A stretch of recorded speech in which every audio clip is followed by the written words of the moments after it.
Once you have this installed everywhere, you're going to choose continue. I just leave all these settings on here. So just choose continue.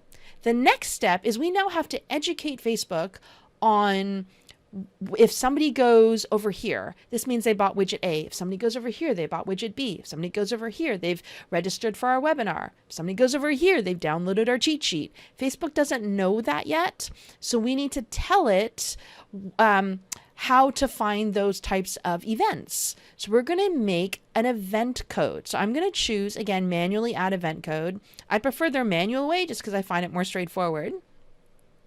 And you can choose whichever business matches closely to yours. It really doesn't matter what you choose here. All it does is just adjust the suggestion slightly to help you out in terms of going through everything. So let me choose professional services as an example, and you just have to pick one. So let's give the webinar example. I would choose complete registration, and it says your example, they sign up for an email subscription. Perfect. I'm asking for their email address. Let's pull that down.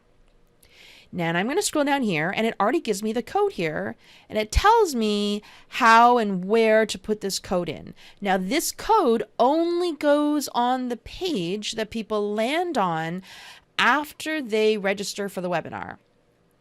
Doesn't go on all of your pages, only put it on that page that people see after they register for the webinar. And you can add other parameters if you'd like. If you know what value that person has to you, then put that in there. If you go to example purchase, it even has other parameters that will help you add here. This wizard will help you add here. You could do content type. So maybe that's shoes. Okay. Maybe the ID is, black pumps. Let's put that here. And you can see here that it's now updated the code for me, and I can just put that in there to track.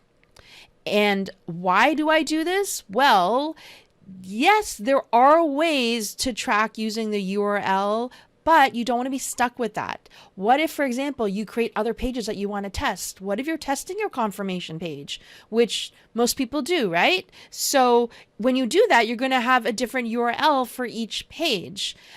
You don't want to have to worry about creating all these different custom conversions for different URLs. So it's best just to have this pixel. That way, if you put this code inside of that page and say, hey, anytime somebody lands here and it sends a message back to Facebook that, oh, somebody's completed a registration, you're now not stuck with just trying to track everything using URLs.